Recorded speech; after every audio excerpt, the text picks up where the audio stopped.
Now this is the only museum in the world with a bar in it. I know. Hey, you know that's why I hang out here. I love museums. Yeah. Jeez, tough crowd. Well, anyway, I know why you're all here today. You're to watch me play some cards, right? Yeah. All right, well, I'll do that for you. First, I'm going to tell you some stories about myself and how I came to be the man you know me as today. And also how I ended up here in Deadwood. And, well, I can tell you it's going to be pretty tough to concentrate on them stories with these cards sitting all idle like that back here, but I'll do my best. Now, when I do get ready to play cards, I'll ask for 4 volunteers out of y'all. So you want to come up here and play some cards with me, wait till I ask, raise your hand up high and go, "Pick me!" And I might pick you. All right, y'all know who I am? Wild Bill. Wild Bill Hickok, exactly right. Well, James Butler Hickok, most folks nowadays, they do like to call me Wild Bill. And like I said, I'm going to tell you some stories about myself. May as well start from the beginning. I was born in Troy Grove, Illinois, May 27th of 1837. Quick, how old does that make me? Oh. 39, exactly right. Good job, you guys. Now, I am going to skip over a little bit because I really don't think you'd probably recognize me until about 1865. The Civil War had just ended, and while I did fight during the Civil War, I was a scout, a spy, and a sharpshooter for the Northern Army. But when the war did end, well, I just like everybody else. I needed work. So I took off looking for work. I headed west. Now, I didn't get too far west before I stopped in my first town, a place called Springfield, Missouri. Now, Springfield, more of just a stopping point for me, but I did find a card game right away, and, well, if you don't know anything else about me, surely you know that I ain't passing me up a good game of poker. Now, in this game, I played with a fella by the name of Davis Tutt. And Davis, he was a Southern boy, and of course I fought for the North during the war, so how we got along well enough to sit across the table from each other, I have no idea. And that guy really did not like me at all. But we managed, and we did play for a couple days. Unfortunately, I ended up owing him about $35.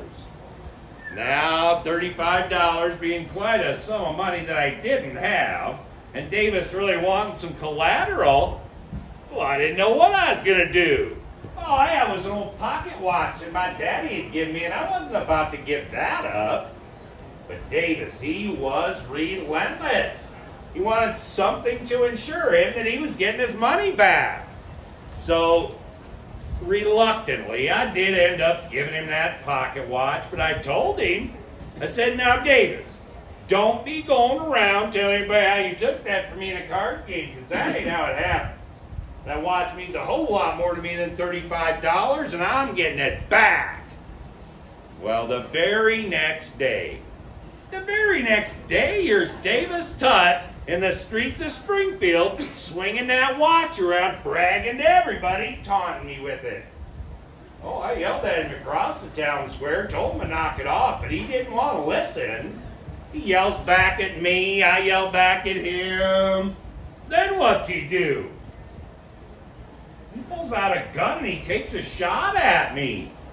Landed right at my feet. If you know anything about the West, you don't take a shot at somebody unless you expect one coming right back at you. And I don't miss. I lined up and did 75 yards across that town square with my .36 caliber black powdered pistol. Bang! One shot, right through the heart. Well, the authorities there in Springfield were none too happy with me shooting a fella down in their streets. And they arrested me. They told me that I was liable for the death of Davis Tutt. Well, I said, what about self-defense? He shot first. Yeah, all the witnesses on his side said he was just funning around. He really wasn't shooting at me. Yeah, I'm quite sure he don't think it's too fun anymore. Well, the judge saw it my way. Self-defense. I was acquitted there in Springfield, but I did figure it's about high time I got out of town.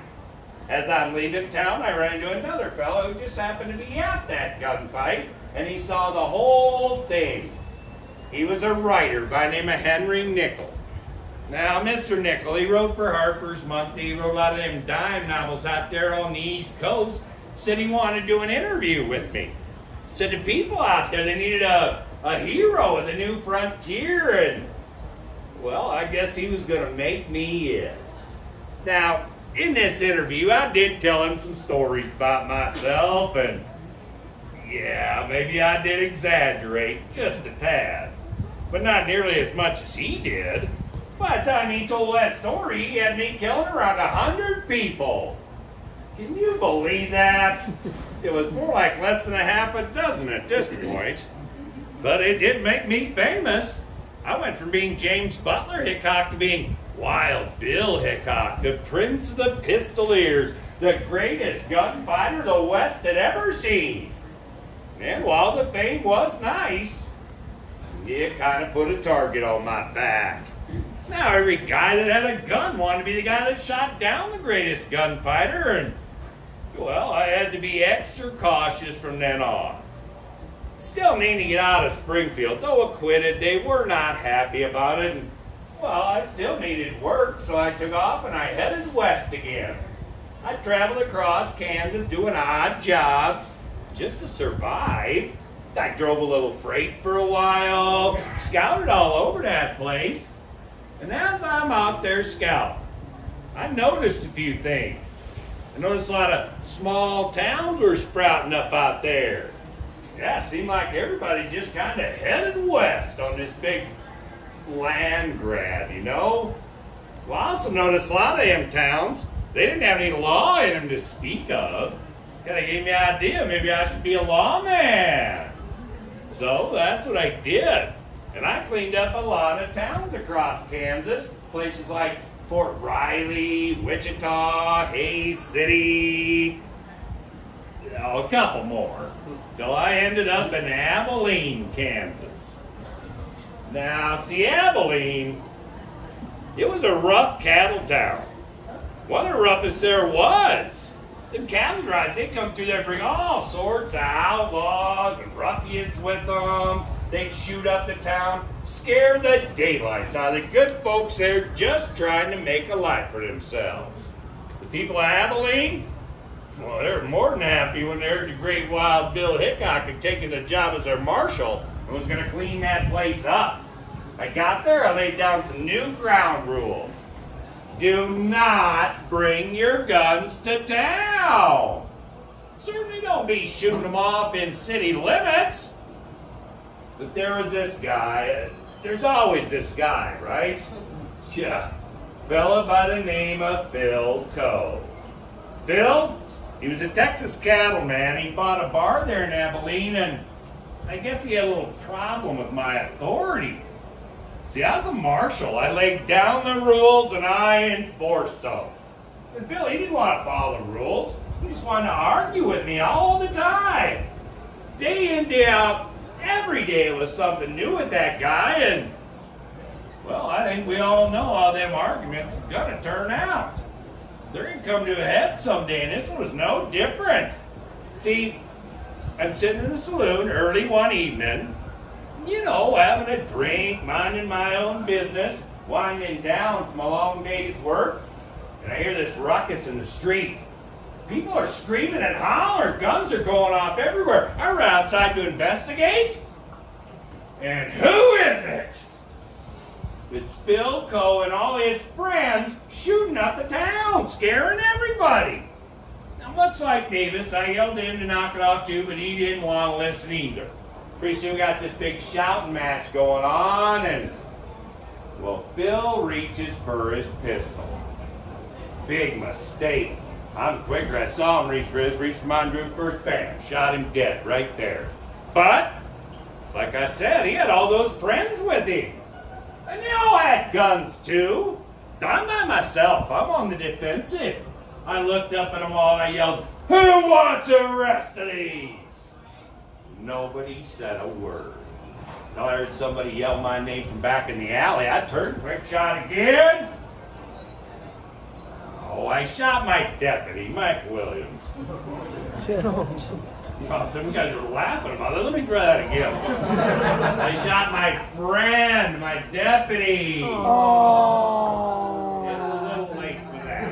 Thanks, everybody. Jeez. Some of you folks in here got a real sick sense of humor.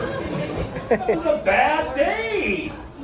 Well, I didn't much want to be a lawman anymore after that. So I gave it up, and I moved on. I bounced across Kansas again, doing the things I like to do, trying to make myself feel a little better. I mean, sure, I had a drink or several, but I did find good card games by any town I went to. Now, at this point in my life, after I shot my deputy there in Abilene, my friends were worried about me. They said I was drinking way too much, spinning out of control, wasting my life away, and well, they all wanted to give me a leg up of sorts.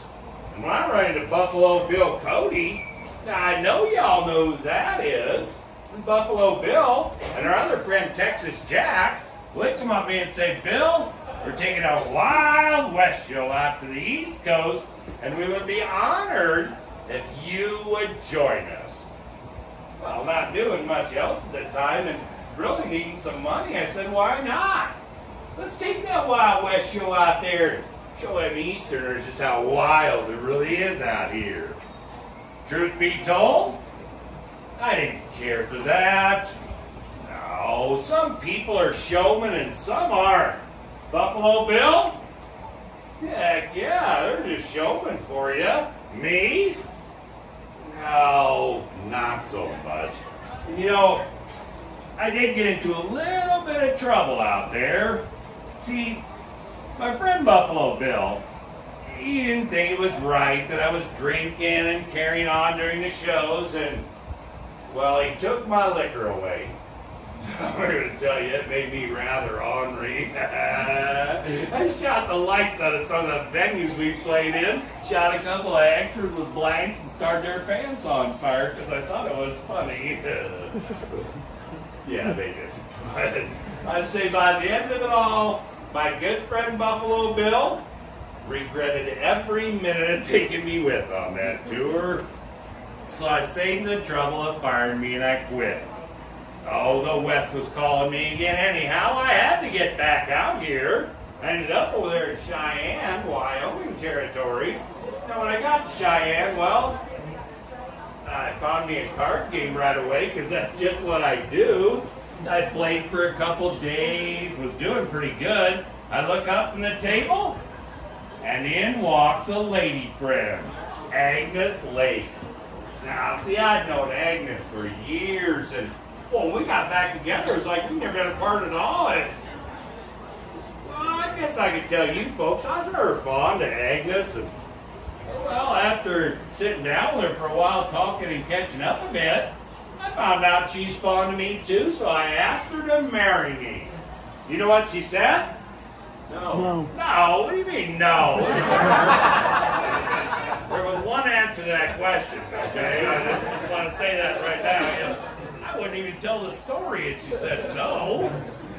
She said yes. Yeah. Oh, thank you. We had a nice little wedding there in Cheyenne, and I whisked her away on a honeymoon to Cincinnati.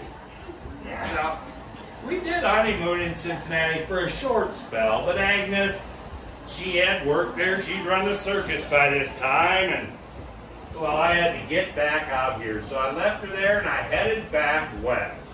And I figured to myself, Cheyenne seemed like a right fine town, and maybe that's where I'll go start working on a fortune so me and Agnes can retire. Turns out, Cheyenne was not nearly as good to me as I'd initially hoped. Oh, I went on this long streak of bad luck, you see. I lost all my money at the card tables. I ended up penniless in the streets of Cheyenne. You know what they did to me? They arrested me! me I was a vagrant. They told me to leave Cheyenne right now, or you'll spend the rest of your time here in the jailhouse. Not wanting to spend a whole bunch of time in the Cheyenne jail, I did heed them warnings and I left. But as I got to the outskirts of town, I ran into this big wagon train. The biggest one I'd ever seen. I look up front, who's running that thing? None other than my best friend, Colorado Charlie Utter. You guys know Colorado Charlie? One person knows Colorado Charlie. Come on, you guys, he's famous. Well, good for you. You know, the rest of these people probably should pick up a book every once in a while. No. Charlie and I, we've been best friends ever since I was a sheriff in Hays City. And when he saw me on the edge of town like that, he got this big grin on his face. He says, "Bill, get on this wagon train with us. Huge gold strike in the Black Hills of Dakota Territory. I'll tell you what, you come with us, I got a gold claim up there. You can work the claim, I'll drive freight back and forth, and we'll split the money 50-50. Being as that was for me there in Cheyenne, that was not a hard decision to make. I hopped that wagon train with him. All sorts of fine folks on there, over 200 of them. 70-plus wagons, all filled with goods for this town right here. Now, we headed north out of Cheyenne, spent about a week out on the prairie before we pulled up at Fort Laramie. Now, when we got to the fort, they were excited to see us. Well, at least the colonel was anyway. He come right out the wagon train. He says, "Fellas, so good to see you guys. You gotta help me out here. Since these women showed up at the camp, I can't get a thing out of my guys. They don't get any sleep at night. They're staying up all night drinking and carousing with these women. Get them out of here, please." And we look over, and there's Dirty M and Madam Mustache. You guys know Madam Mustache? No, don't worry, man. I'm not going to say anything. We'll just know she's a mutual friend, okay? A little tidbit was there, and well, this other scrungy-looking fella actually turned out not to be a fella at all. I think you know what I'm talking about, right? Calamity Jane. Now, also, you've been starting and spreading some rumors about myself and Calamity maybe somehow being romantically involved. Not true. Come on now. Didn't I just tell y'all I was married? Man, rumors get back to Agnes. I'm in all sorts of trouble. Besides, you ever seen Calamity? She looks like a man, dresses like one, drinks like one, curses like one, spits like one, smells like one. Yeah, no thanks, though. I'm a bit more feminine than that. But you know, I probably shouldn't talk bad about Calamity, though, because well, for whatever problems she may or may not have, you know, I don't know any man even that works harder than her, and well, she's got a heart of gold. If you've got a problem and Calamity Jane is anywhere around, she'll help you out. I guarantee it, just the kind of person she is. And we did get to be friends. They all got on that wagon train with us. Another week and a half later, we pull up on the edge of town out here. We look down over this gulch, and it stinks something fierce. It was dirty and muddy and nasty. One street, Main Street, the horses, the cattle, the oxen, they'd all go down that street and do their business. It was mud and muck on the main street about that deep. It never dried. They run their placer mining water down the street. They dump their chamber pots in the street. It was gross. But people didn't care. I didn't come here for how it smelled or how it looked. You know why they came here, right? Gold. Gold, and lots of it. They were flooding here by the thousands seeking their fortune. And I was no different. I mean, I wanted my fortune too. I knew I had a working gold claim out there. I went right out and I started working it. And I worked it hard for about 3 hours. Yeah. Yep, I found out real fast that gold mining was not for me. But Deadwood, being what it is, All the people, the gold, the saloons, the gambling halls. See, it didn't take me long to find something else to do in this town. I'm downtown playing cards. Well, now I got them done. I sit to look at them cards again. I guess story time's over. I need 4 volunteers out of y'all. Take me! Yeah, well, I got 2. I got 2 of you. Come on up. All right, come on. I got 1. I need 1 more. It's easy. You probably want to get shot. Probably not good. Where's he at? I can't see. Oh, there, right there. Come on up. All right, get on over here. You're Carl, man. You own this place. You don't take no guff from anybody. Charlie, right there, Captain. There. Harry, you're my bartender. You guys didn't get to work this place. All right, tell you what. I'm having talks to these fellas. Let them know what it's like to play cards here in Deadwood. And, you know, I'm pretty sure they know. They're pretty seasoned to me. But listen to this fella. He's going to tell you all about what's going on in this town right now.